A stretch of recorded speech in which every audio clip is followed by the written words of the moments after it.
Welcome friends, hope you are doing well. So in today's video, I am going to explain about the basis of classification of animal kingdom in detail. Before this, if you are new to my channel, please hit the bell icon and do subscribe to my channel. So let's start. Kingdom Animalia is composed of all animals.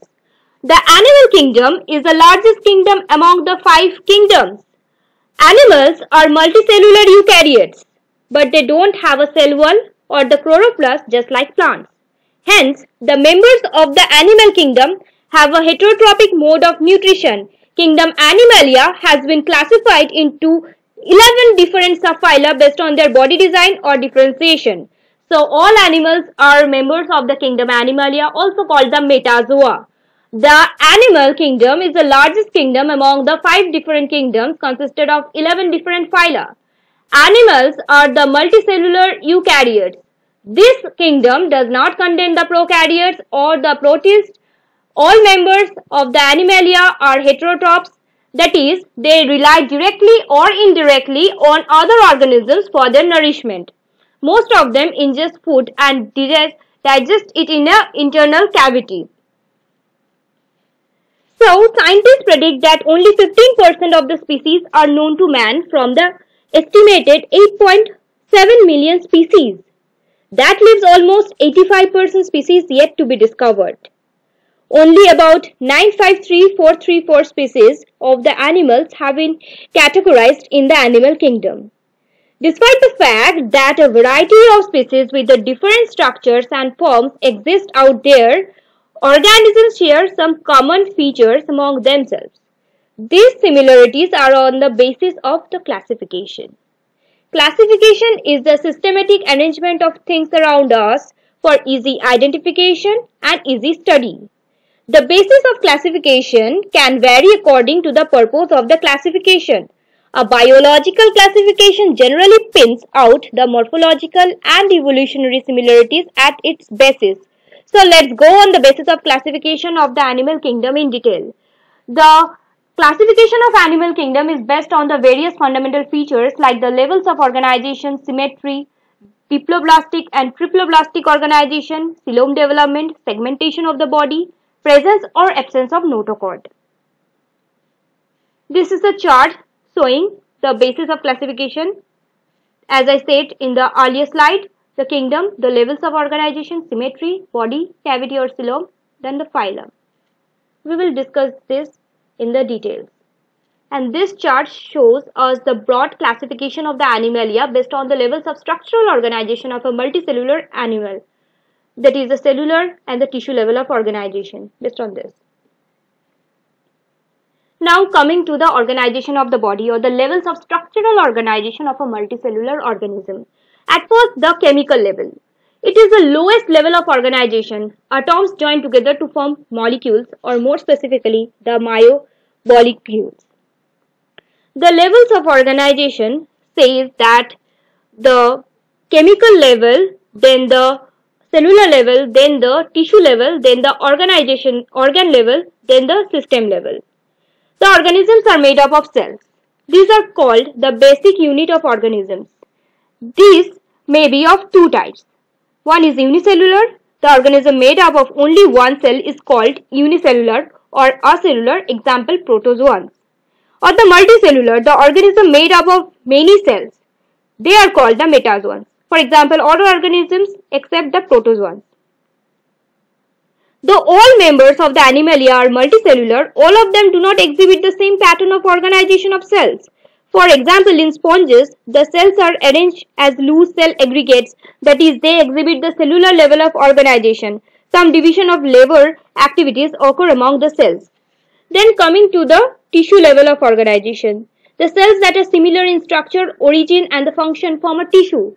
There are 4 main varieties of the tissues. Example, epithelial, connective, muscular and nervous. The tissue grade organization is when the group of cells which are similar in shape, structure and origin perform specific function collectively. This organization is called the tissue grade, example the nerve cell of the coelenteron. In the coelenterate, the arrangement of cells is more complex. Here the cells performing the same function are arranged into tissues, hence called a tissue level organization. At still higher level of organization, that is the organ level of organization, is exhibited by the members of the Platyhelminthes and other higher phyla, where the tissues are grouped together to form organs, is specialized for a particular function. Organ grade organization, the different tissues combine to form organ which perform the specific function, example the respiratory system or the nervous system. In animals like the annelida, arthropods, molluscs and echinoderms or chordates, organs have the associated to form the functional systems, each system concerned with the specific physiological function. This pattern is called the organ system level of organization. It is appropriate us to consider that organs as a combination of tissues into a unit for the performance of a specific function or a series of functions. Now coming to the system level, or several organs constitute an organ system. System grade organization, the different organ collectively function as a definite system, example in the chordates. Organ systems in different groups animals exhibit various patterns of complexities. For example, the digestive system in the Platyhelminthes, incomplete digestive system, has only a single opening to the outside of the body that serves as a both mouth and anus, and hence called the incomplete. The complete digestive system has two openings, the mouth and the anus. Similarly, the circulatory system may be of the two types: open type, in which the blood is pumped out of the heart and the cells and the tissues are directly bathed in it, and closed type, in which the blood is circulated through the series of vessels of varying diameters, arteries, veins and capillaries. In this diagram, you can see the cell, the tissue, the organ and the body system level of organization. And here is the epithelial cell, the osteocyte, the bone cell, the ciliated columnar epithelium, skeletal muscle cell, the neuron or nerve cell, RBC, the cuboidal epithelial cell. This shows us clearly that each cell forms an organ system in a broad concept. Coming to the symmetry. Symmetry in biology is balanced distribution of duplicate body parts or the steps within a body of an organism. In nature and biology, symmetry is always approximate. For example, the plant leaves, while considered symmetrical, they rarely match up exactly when folded in half. The symmetry creates a class of patterns in nature where the near repetition of the pattern element is by reflection or by rotation. At a very basic level of classification, true animals can be largely divided into three groups based on the type of symmetry or their body plan. They are radially symmetrical, bilaterally symmetrical, and asymmetrical. Only few groups of animals display the radial symmetry, while the asymmetry is a unique feature of the phyla Porifera sponges. All types of symmetry are well suited to meet the unique demand of a particular animal's or lifestyle. The animals can be categorized on the basis of their symmetry, that is, on the basis of their rotation or exact matches. The sagittal divides the body into right and the left halves. The radial symmetry is a form of symmetry wherein the identical parts are arranged in a circular fashion around a central axis. The radial part is when the body is cut exactly into two similar halves, when cut through any side passing the central. Example, the echinoderms and some coelenteron. Radial symmetry is the arrangement of the body parts around the central axis. Like the rays on the sun or the pieces in a pie. The radially symmetrical animals have top or bottom surfaces, but no left and right sides or front or back. Two halves of a radially symmetrical animal may be described as the side of the mouth, the oral side, and the side without a mouth, that is aboral side. This form of symmetry marks the body plans of the animals in the phyla Notochord, that is comb jellies, and Cnidaria, corals, sea anemones, and other jellies. The radial symmetry enables these sea creatures, which may be sedentary or only capable of slow movement or floating, to experience the environment equally from all directions. Coming to the bilateral symmetry, having equal arrangement of parts, symmetry about the vertical plane running from head to tail. The bilateral symmetry involves the division of the animals through the sagittal plane, that is in such a way that the when animal cuts into two halves that is exactly equal and similar halves through longitudinally and medially. Each half is the mirror to one another. Example, platyhelminthes to chordates, such as those in the butterfly, crab, or the human body, exact the mirror image. Animals with the bilateral symmetry have a head and tail, anterior and versus posterior, the front and the back, dorsal versus ventral, and the right and the left side. All true animals except those with the radial symmetry are bilaterally symmetrical. The evolution of the bilateral symmetry and therefore the formation of anterior and posterior head and tail ends promoted a phenomenon called the cephalization, which refers to the collection of an organized nervous system at the animal's anterior end. In contrast to the radial symmetry, which is best suited for stationary or limited motion lifestyles, bilateral symmetry allows for streamlined and directional motion.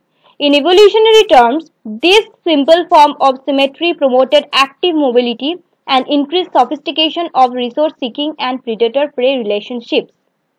Animals in the phylum Echinodermata, such as in the sea stars, sand dollars, and sea urchins, display the radial symmetry, but their larval stages exhibit bilateral symmetry. This term is called the secondary radial symmetry. They are believed to have evolved from the bilaterally symmetrical animals, thus they are classified as bilaterally symmetrical. So, the animals with the radial symmetry have no right and left sides, only a top of and the bottom. These species are usually marine organisms like the jellyfish and the corals.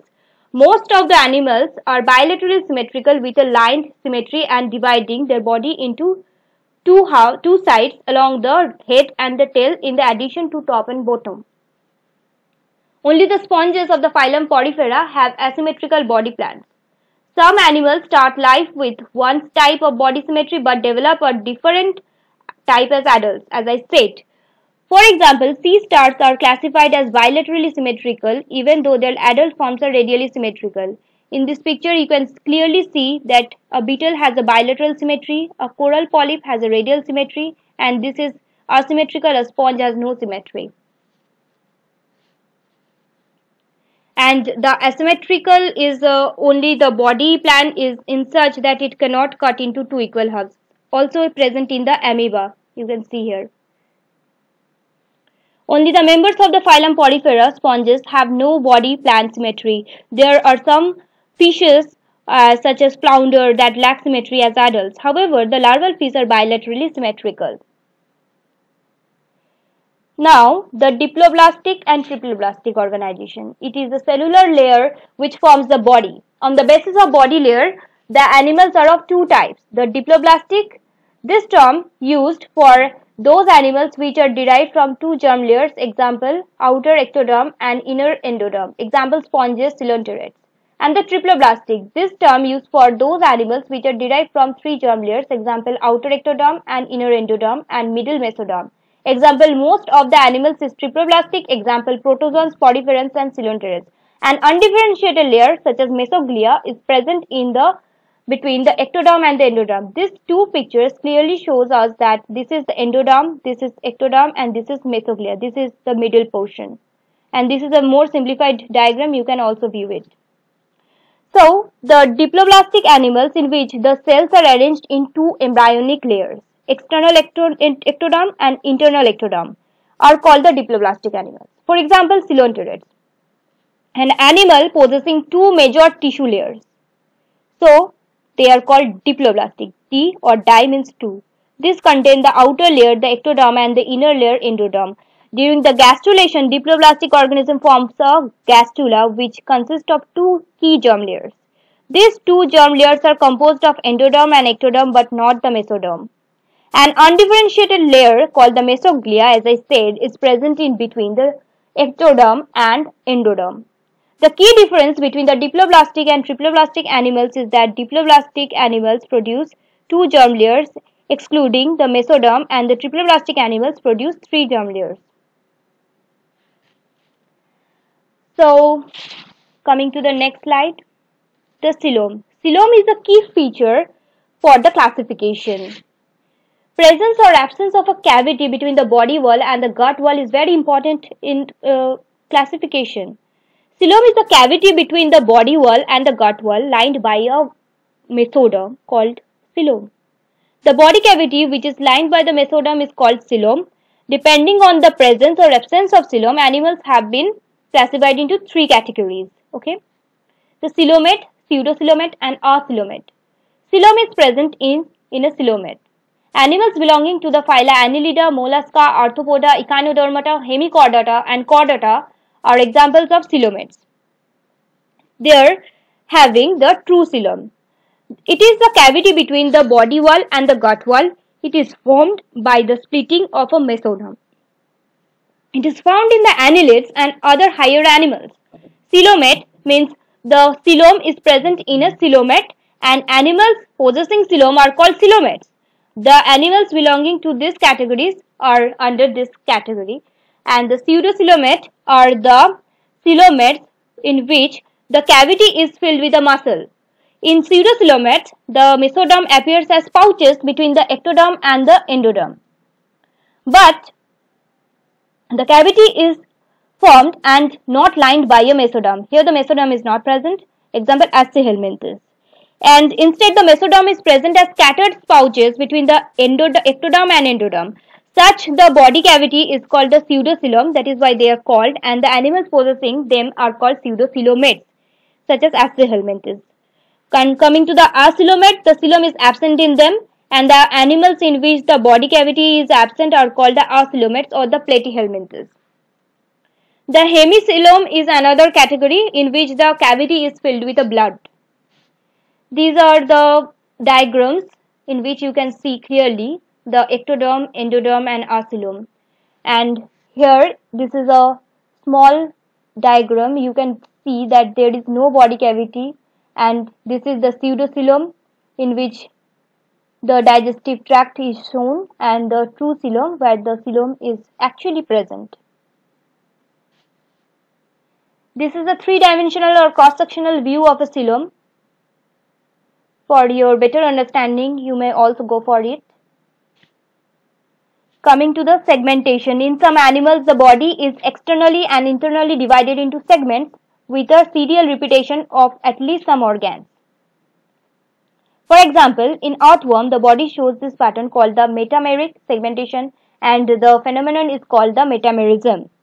For example, in earthworm, you can see the lines or linear patterns. These are called segmentation. The segmentation is also called metamerism or the metameric segmentation in zoology.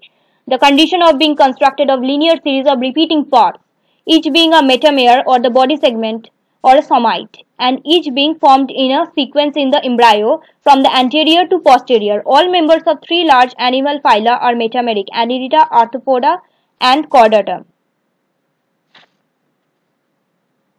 Now coming to the notochord. Notochord is the mesodermally the middle layer of the cells or the tissues of an embryo, or the parts derived from this. Example, the cartilage, muscles, and bone derived from the rod-like structure formed of a dorsal side or the posterior during the embryonic development of some animals. The animals with the notochord are called chordates, and those animals which do not form this structure are called non-chordates. Example, the porifera to echinoderms. So, the notochord is a longitudinal cartilaginous supporting rod beneath the nerve cord. The animal kingdom has been broadly classified into two based on the presence and absence of the notochord: the non-chordata and the chordata. The chordates possess the notochord while the non-chordates lack it. The animals belonging to the phylum Porifera to the phylum Echinoderms are non-chordates. Here is a big image. You can see this is the notochord. Okay. Here is another chart showing you the classification on the basis of presence or absence of the notochord. When it is not present, it is called non-chordates. When it is present, it is called chordates.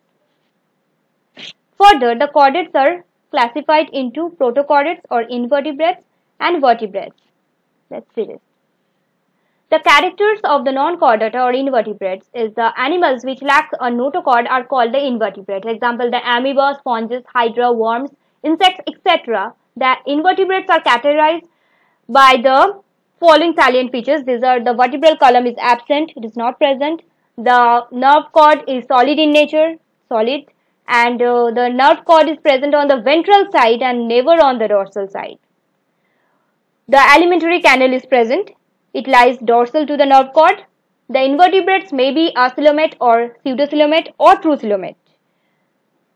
Any type of coelom may be present. There have the asymmetry or the radial symmetry or the bilateral symmetry. The circulatory system is open type or closed type. They exhibit all possible types of reproduction. Here are some pictures of some animals. You can see this.